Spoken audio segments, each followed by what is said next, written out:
Bismillahirrahmanirrahim. Assalamu alaykum. Aziz, muhtaram Sharq Turkistonlik qarindoshlarım. Hammanglarning buguni xayrlik bo'lsin, ertasimi xayrlik bo'lsin, kelgusimi xayrlik bo'lsin. Allohning go'zal salomlari sizlarga bo'lsin. So'zlashdan ko'nglim qoldi degandim, ammo talablar bo'yicha eng az degandimi YouTube'daki 2400'den artıq resmi müşterimning yüz xatirasi uchun ancha-muncha sizlar bilan muloqot bo'lishga o'zimga madad yurayotaman. Qiladigan ish, o'qiydigan kitobni aytib ko'p.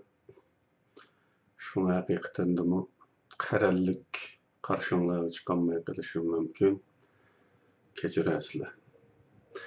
Oldingi qatimdagi video tuyuqsiz o'chib qolib, nimishga o'chib qolganini bilmadim.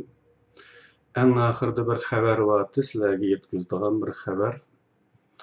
O xabar chiqmay qoldi. Yana shunda bir kelishmaslik bo'lmasligi uchun shu xabardan başlay aldı bilen. Xabaringlarga bizning nurg'un o'qimishliq sarxil ziyolilarimiz hozir Xitoyning tutqunligida. Shu sarxillarimizning ichidagi yozuvchi, shoir, adabiyotshunos, adabiyot fanlari doktori Farhod Tursunning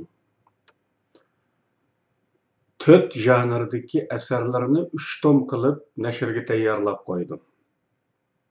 İnşallah her biringlarning yordami bilan bu 3 kitobni kelgusida nashr qilamiz. Oldingi qatim chiqmay qolgan xabar mush edi. Endi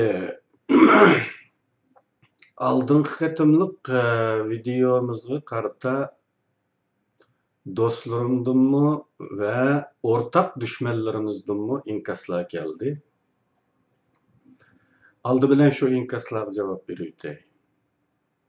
Do'stlarim deydi ki, siz aqidek chuprandilarni tilga olib yursangiz, haqiqatan demi salohiyatingizni bakmi tuvaltayotgandek bo'ladi ekan. Shunga hamma odam tukurayotgan undaq nimalar bilan koringiz bo'lmasa. Yaxshi ko'ngilga rahmat do'stlar. Ya'ni chivinni qilich bilan qo'g'lagandek ish qilma demoqchi. Amma men deymanki, odam degan hissiyotliq yaratilgan maxluq. Sevgisi bor, nafrati bor, xo'shligi bor, g'azabi bor. Shunday ekan bir chivin elib ustidan uchib kelib burningizga qo'nishga urinib ko'z oldingizda gijildab bersa, ochig'ingiz tashmamdi. Tashidi. Shu holda qo'lingizda ketman bo'lgan taqdirda ketmanni shiltab solasiz. Qilich bo'lsin shu. Endi o'rtaq dushmanlarimizning inkasini tilg'alay. Ortak düşmanlarımız desem Xitaymikin dep qalmanglar. Original Xitaylar emas. Uyg'urcha so'zlaydigan, tapqan dadasining ro'yini qurundirib, keyin Xitoy bo'lib olgan yoki Jungulik bo'lib olganlar. Ya'ni dinimizning hukmida 10 kofirdanmi yomon deb sifatlanadigan do'zaxning eng cho'nqurdi joylari bo'lgan munofiqlardir bular. Yana shu qilishni avara qilib chivin qo'g'laydigan bo'ldim, kechiringlar. Çünkü bu 2 yıldan beri oturdu kizavatkan külkülük bir sepseti bo'lg'achqa, bu mushu oldingi videoga ulatgan inkasmas. 2 yıldan beri bunda bir g'alati bir bahonalar, g'alati bir rejalar. Bu odamlarning bu ajoyib rejasiga javob bermasam bo'lmaydigandek turdi. Bizning cho'g'iltib qo'yib berilgandek maskalli xalqimiz aşı bir çüprende reja aldığımı işkilenip bu mu rastak kılamdı nime? Dep qaladı ki. Bu fakat bizgili xas bir xil maskallılık. Başka milletler bu derecede bulması gerek. Bu Veylon Uzak'nın ahalisi bolgan münafıklar nime deydi? Sen chet elge qanday chiqding? Sharq Turkistonning pasporti bilan chiqqa oqshmamsan. Vay qandaq gitey bu rejinin kattaligini. Vay bunun kuchlikligidan javob bermay talab ketadigan boldim. Qandaq maqala? Oylab baqdinglarmi buni? Mushu gaplardimmi ikkilanib qoladigan bicharalarimiz bor emasmi? Men buningga bir necha turlik javob beraman. Ko'nlarda xo'jam yo'q yerda oliyib olay deydigan bir tamsil bor. Buni qanday tushunasizlar? Bu shunday tushunilishi lozim. Bu shunday degan gap yoki. Xo'ja bek zolim. Qullarni bek qiynaydi. Qullarda bo'lsa xo'jaga qarata shundaq nafrat hosil bo'lganki, ularning yoshirin eni xo'ja haqida mana shu negativ uchur bilan to'lib ketgan. Bilasizlar, yoshirin ang inson enining asosiy qismini tashkil qiladi. Men buningga bu resimni ko'rsatay, eng yaxshisi.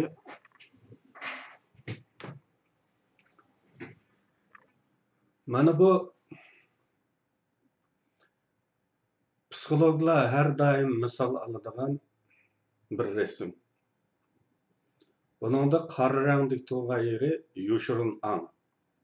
Ya'ni bu suvning tagida. Bu bekcho'ng bu. Suvning ustida to'g'ini ang.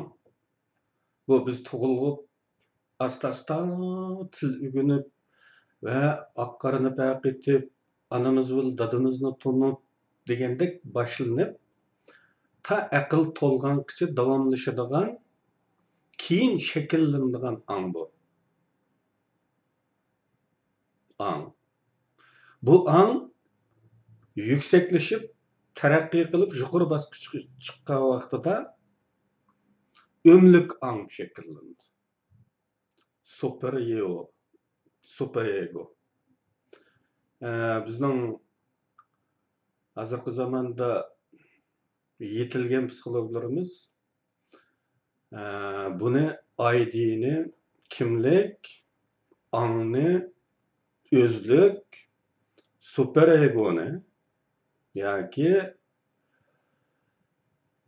halqıgan angni, üzüdün halqıgan angni ömlük deb, kimlik, özlük, ömlük deb bu üç angni bunlar atap atadı. Mana şu bununla o'xshab ketadi. Qarindoshlar,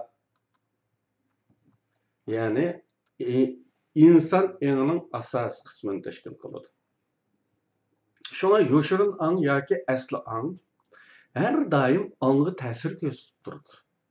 Ang insonlar o'sib yetilish jarayonida shakllangan bo'lib, oila tarbiyasi, an'ana, axloq qarashlari, qimmat o'lchamlari, qonun tuzumlar, maktab tarbiyasi, jamiyat tartibidan hosil qilganlar qatorliqlardan hosil bo'lgan bo'lib, aslidagi tug'ma angning yovvoyiligi ang tarafidan besib turiladi, tahrirlanadi, jamiyatga, qoidalarga moslashtiriladi.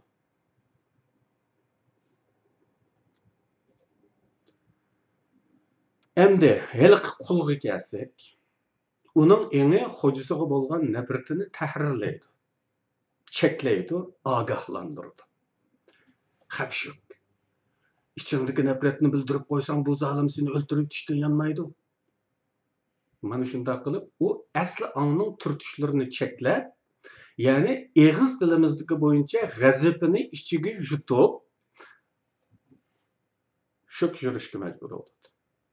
Yoshirin angda xamallangan uchurlar har qachon o'xshash bir temaga duch kelganda, angga laylab chiqib, ang tarafidan elinadigan qarorlarni ta'sirga tushiradi. Sharoit yar bergan har fursatda yoshirin angdagi uchurlar angga besib kelib o'zini ifodalaydi. Shundaq bo'lg'achqa qo'l xo'ja yo'q fursatda yoshirin angga xamallangan negativ uchur, Yani xo'jaga bo'lgan nafratini oshkorlaydi. Xo'ja yo'q yerda oli bo'ladi. Bu psixologiyada bu kunlarda oddiy savodga aylangan bir reja. Endi o'z amaliyatimizga kelsak, agar sizning yoshirin eningiz Xitoyga qarshi nafrat bilan to'lgan bo'lsa, sharoit topgan hamonla bu nafrat o'zini oshkorlaydi.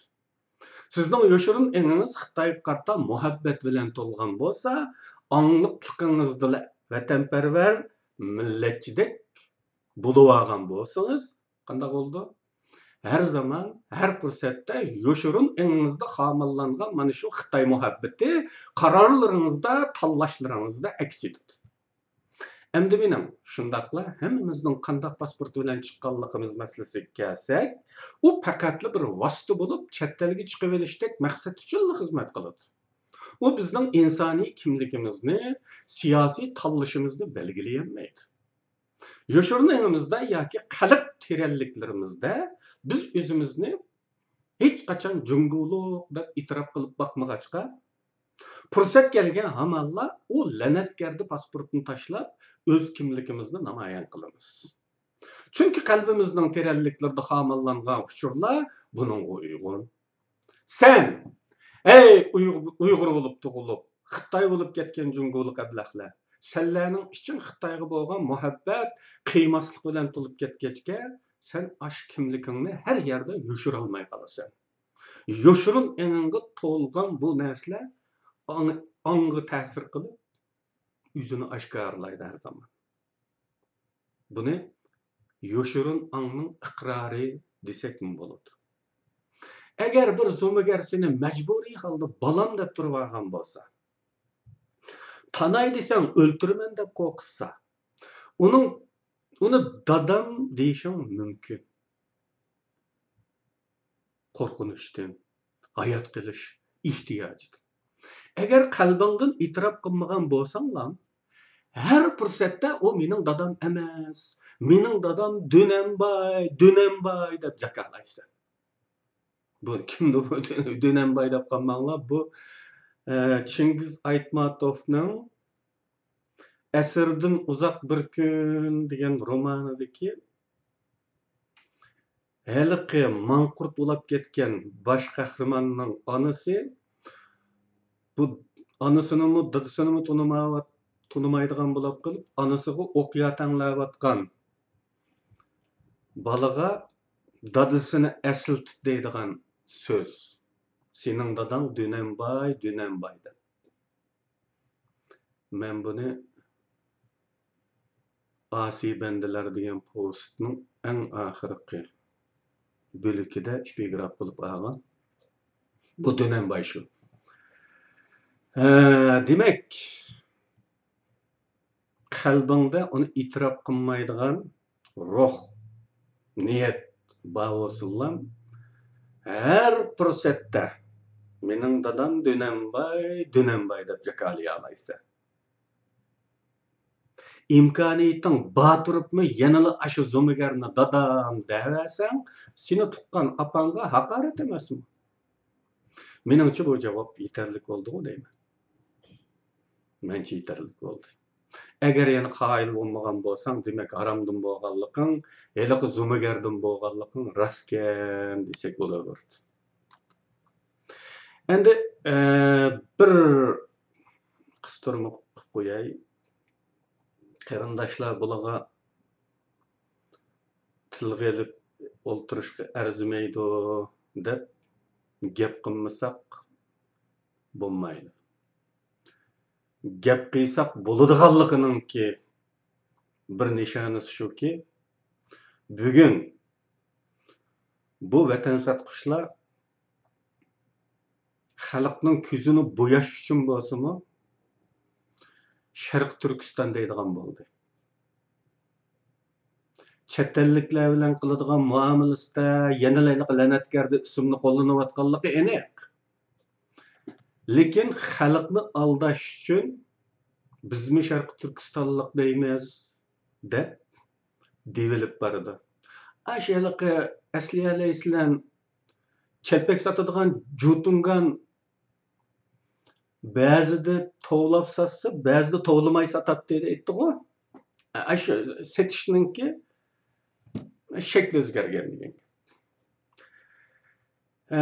Xo'sh, bu qo'shimcha qistirmamiz ashada oxirlashdi.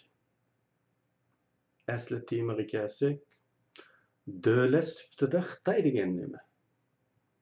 Bir milliy gavda bo'lish sifatida Xitoylar kim? Buni azto'la tushunib qo'yganning ziyni yo'q-ku deyman. Ko'ngillarimizda deydigan bir gap bor-ku. Ovning ovchun tunib qo'yganning ziyni yo'q deydigan. Biz bular ovchi bo'latmanda. Shuna bizning ovchun tunib qo'yishimizning ziyni yo'q. Xitoylarning azaldan degan safsatisiga qarshi bir Mo'ng'ulning yozgan Xitoycha maqolasida shunday deyilgan. Başqa millatlarning azaldan millat nomi bo'lgan. Davlati bo'lgan. Ammo Xitoylar yaqingacha hatto millatiga ism qo'ya olmay kelgan turib, qaysi yuzi bilan azaldan deydi ekan? Mo'ng'ullarning davlati bo'lganda sen nada? Sen Mo'ng'ullarning quli eding. Qandaqsa Mo'ng'oliya azaldan sening bo'lsin? 1905 yilidan burun Junhua degan bu ism Xitoylarda mavjud emas edi. 1905 yili Amerikaning Honolulu shahrida Sun Jungshan apandi tarafidan ijod qilingan. Uningdan burun bu davlat taxtga chiqqan podshohning xiyoliga kelgani bo'yicha atalgan. Masalan, it chiqsa Ikkiston, cho'chqa chiqsa Cho'chqiston degandek. Bizning davrimizda, ya'ni Mo'ng'ul yozatadi buni, esinglarda bo'lsin. Bu degani Mo'ng'ul davrida. Bizning davrimizda Yuan deb atadik, sizlarmi Yuan deb atashib keldinglar. Dorgullar ustunlarga minganda, ya'ni Manjularning Xan jamoati qabilasining nomi Dorgun. Dorgunlar ustunlarga minganda, ular Ching deb atadi, sizlar ko'ndinglar. Qani u azaldi? Honoluluda Sungjaorin buvanglar.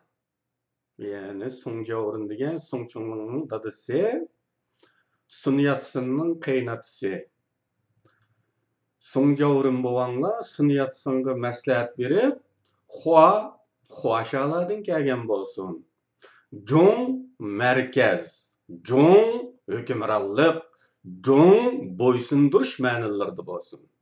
İsmimiz Junha bo'lsin degan. Shunda qilib 1911 yilida andin bir ismga erishdinglar. Shunda turib qaysi yuzinglar bilan azaldan deysizlar? 12 asrdan beri Mo'ng'ul atilib kelayotgan xalqni qandaqmi yuzinglar qizarmasdan Junhua degan bu g'alati to'ralma ism ichiga kirgizmoqchi bo'lasizlar? Kechirasiz, mumkin emas. Deganlarni yozgan ekan. Endi biz bir az düşmanimizni tanıştırışıp bakaylı.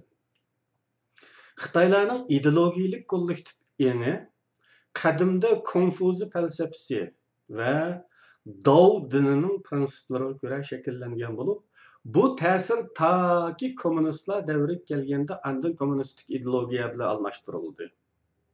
Xitoylarning milliy enining shakllanishi markaz qarashini mo'mi qilib shakllangan bo'lib, aşı Jung deganlar.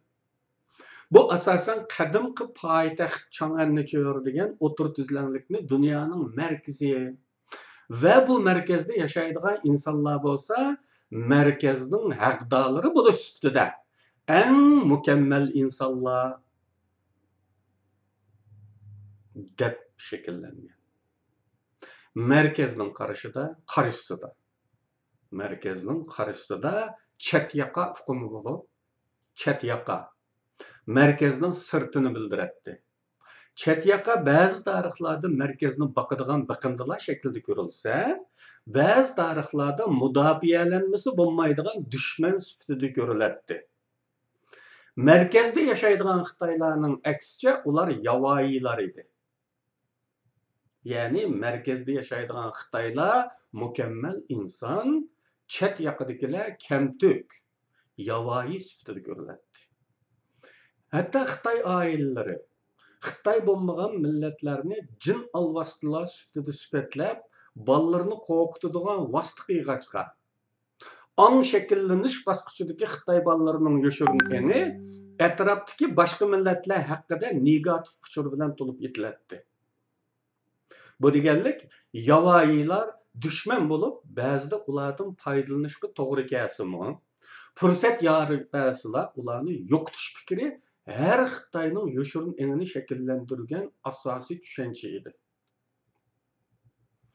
Mana bu hol Xitoylarning boshqa hech qanday millatda bo'lmaydigan, o'xshashini topqili olmaydigan alohida shovinist milliy xarakterini shakllantirgan.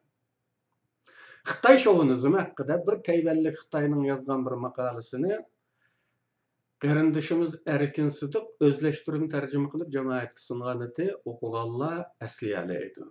Mana shu maqolada avtor bir Xitoy bo'lish sifatida Xitoylarning shovinistik xarakterini tahlil qilib ko'rsatib bergan. Bu natsiz shovinizmga, aqtalliklarning qartalliklar yoki osiyoliklar qartilgan shovinizmga tamamen o'xshamaydigan bir turda bo'lib, Xitoylar Xitoy bo'lmagan millatlarni odam deb qaramaydigan yoshirinanga ega.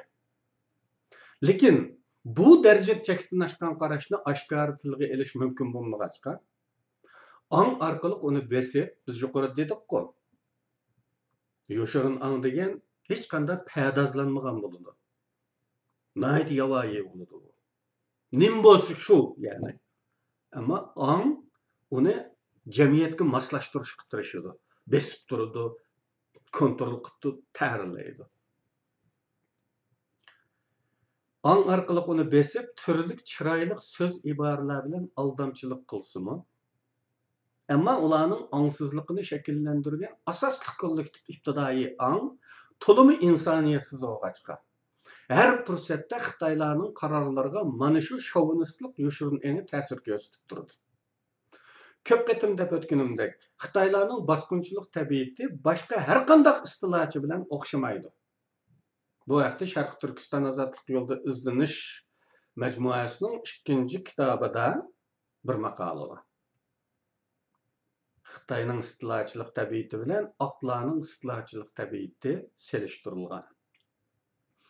Başka milletlarda her qachon haq meydanda turadigan odamlar bo'lgan. Ezilguchi milletlarning tarafini tutgan bo'lsa, Xitoylarda bunday hol asla tasavvur qilinmaydi. Hatta Xitoylarning erkin dunyoda yashayotganlarimi boshqa milletlarning bu mustaqillik orzusi bo'ladiganligidan iborat oddiy bir rejini hayronlik bilan qarshilamoqda. Go'yo boshqa millatga yarashmaydigan bir ishdek ve hiç qabul qilishga yaqinmi kelgili olmaydigan tutum ifodalamoqda. İlgari bir so'zimda misol qilganmidim, esimda yo'q. Agar yana takrorlab qolgan bo'lsa kechiringlar. Merhum liderimiz İsa Efendi Enjandagi Xitoy konsulxonasida malay bo'lib turgan chaqlardagi ahvolni bayon qilgan qurlardagi Xitoylarning insoniyatsizligini bütün yalang'ochlikqa o'tirib qo'ymoqda. Taki 1931-yildagi Qumul dehqonlar qo'zg'oloni davrigacha vatanimizda Xitoylar yo'l qo'ygan ikki millat orasidagi munosabat tartibi shundoq edi. İsa'ning yozganlariga asosan da'vatimiz buni. Bir Xitoy basi o'rinda bir Uyg'urning o'ltirishi mumkin emas edi. Uyurtirish kerak Uyg'ur.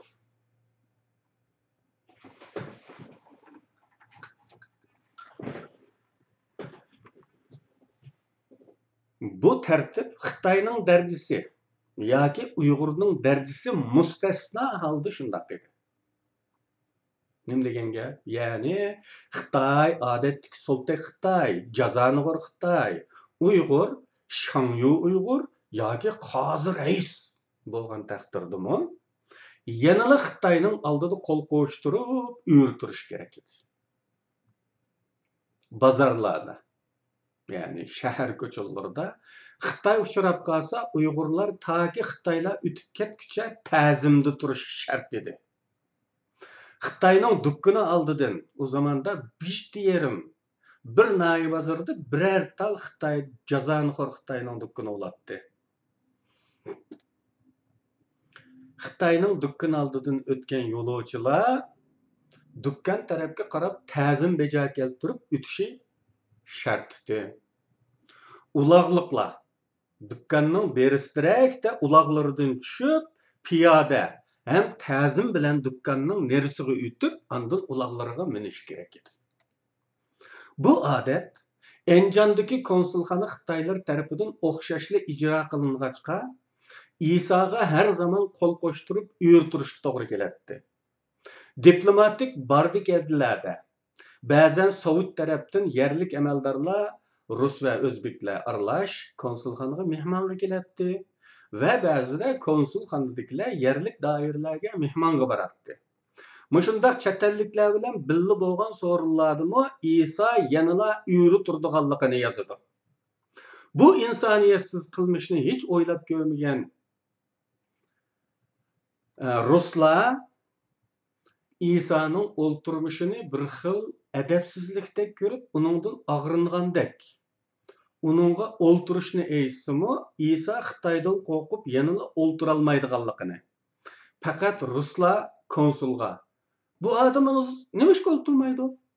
Ayting o'ltirsin deganda konsul aradagi insofsiz sirni yoshirish uchun Isoning o'ltirishiga ruxsat qilishga majbur bo'ladi. Xitoy degandan keyinla Iso o'ltiradi. Iso aşı yillardagi holatni selishtirma qilib, Ruslarning yerliklarni o'zlari bilan tang ko'rdiganligini, tang o'ltirib, tang qo'pib, yaqin do'stlardek muomala qilishadiganligi, yerliklarga o'xshash huquq berganligi, har yerda maktab ochib, yerliklardan odam yetishtirayotganligini, bu ishlarning hech birini Xitoylardan kutgili bo'lmaydiganligini yozadi. Konkret misollarda Xitoy-Rus selishtirmasidan Xitoylarning naqadar insoniyatsiz, naqadar qora niyat, naqadar pastkash, iflos, zolimligi isbotlanib tursa-mu, abstrakit xulosada Iso Ruslardan Xitoy ming yaxshi deb gapni tamomlaydi. Ajoyiblidir-da. Mana bu Xitoylardir, qarindoshlar. Bizning aramizdagi haramdan bo'lganligini vositlik e'tirof qilayotgan jungolik chala Uyg'urlar ash Xitoylardan ayrilmaymiz demoqda.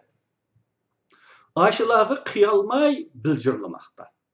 Vaholanki Xitoylarning nazarida bu yaloqchilar ash yillardagi Isoning o'rnida bo'lib, o'zlari bu yerda o'ltirishga munosib ko'rmaydigan darajada zolim va pastkash.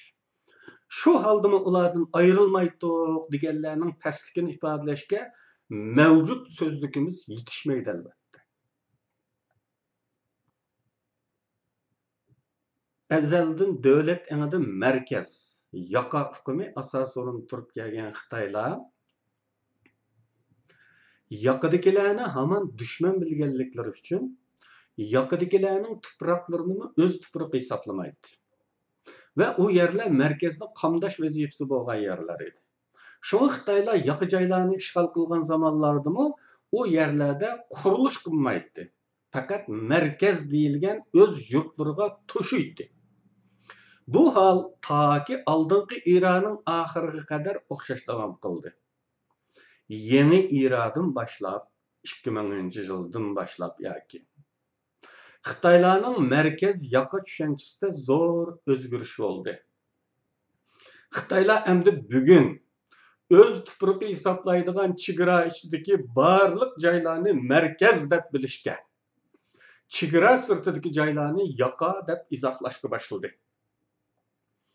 Ilgari Xitoylar siddichinni so'qib markazni himoya qilgan bo'lsa, bugun bu bexatarlik chambirini chegara sirtiga o'rinlashtirib, kelkinni etizligiga keltirmay bir taraf qilish yo'lini tutmoqda.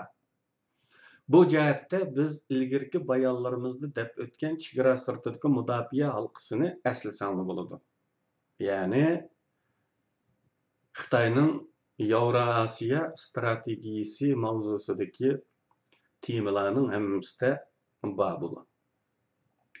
Bular Şanghay Hamkorlik Teşkilatı'na təvə, bəzi dövlətlərdə hərbi bazı qurğanlığı, yana başqalarındanmı hərbi bazı tələbində boluyatqanlığı, Birmədəki bazası, Pakistandakı dəniz bazası, Maldivlərning Maravi aralidagi tingshash punkti və Birməning Zedikdəki tingshash punktları orqali bütün Hind okeanida boluyatqan fəaliyyətlərni kuzatish maqsadida ishga oshirish qatorliqlar.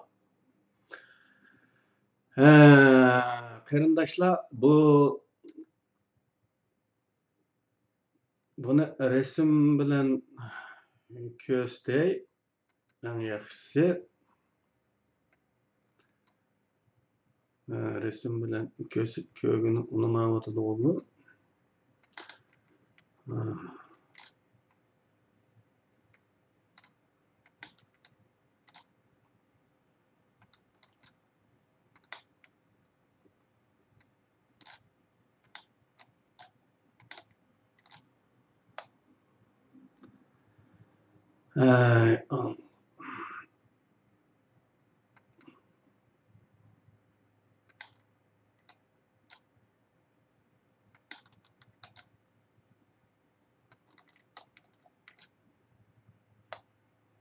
Hiç görünmeydi. Bu xarit görünmedi. Kechiring, onu bunun hiç görünmeydiğini düşünmedim. Mesela Xitaylar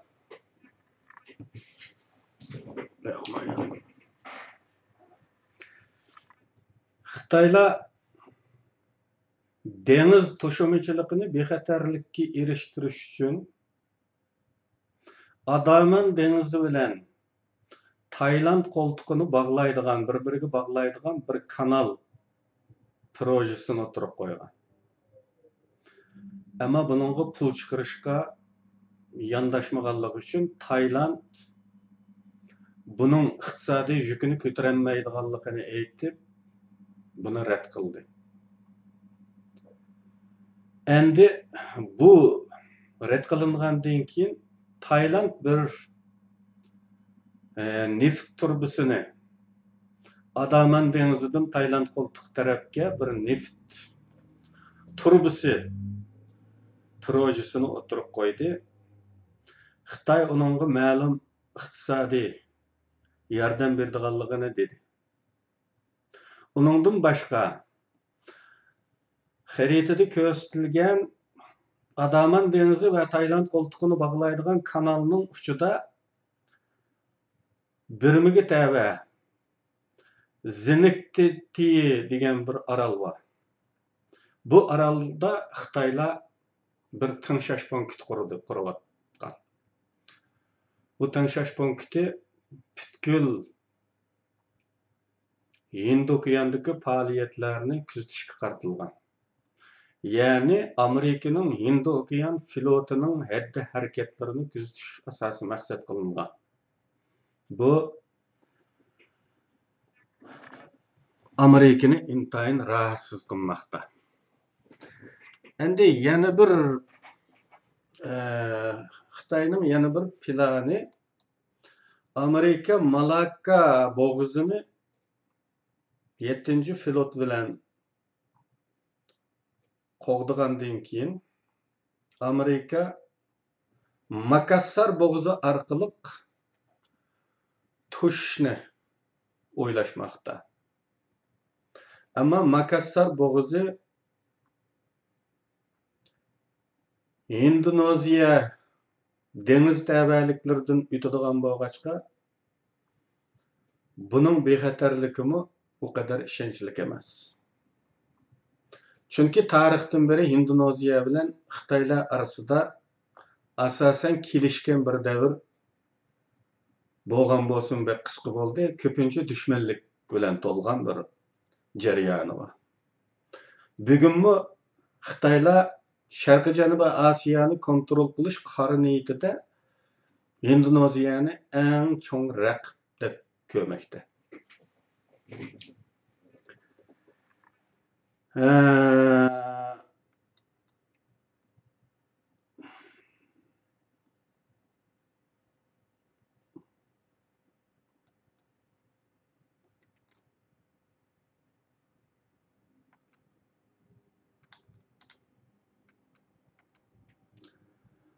Şunda qilib Maldiv dünya xəritəsi görünməydi qarandaşlar. Dünya xəritəsi görünməydi. Onu Google Map'ni bek yoğunatqan vaqtında Hind okeanida Antarktida'nın şimalidan Hindistanның tumuşuqqiga qadar sozulgan çikit arallar var. Bularning umumatlışı Maldiviler. Bunun içindeki bir aral Maravo. Xitaylar Maravo araldımı bir tanışaş punkt qo'ydi. Bu asosan Hind okeanining kindikiga to'g'ri keladigan bo'lg'achqa, bu Xitaylarning Hind okeanini kuzatish maqsadiga texmi uygun keladi. Demek, düşmanımız bo'lgan Xitaylarning ahvoli mana shundoq. Yani Xitaylarda insoniylik intayin tuvan.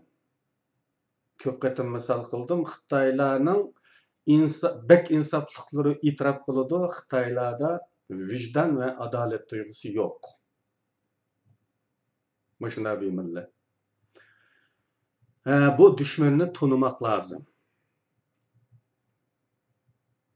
Düşmanni tonib muomala qilgan vaqtimizda ishlarimiz muvaffaqiyatliroq bo'ladi. Aslida men bu temada biroz ko'p to'xtalmoqchi edim.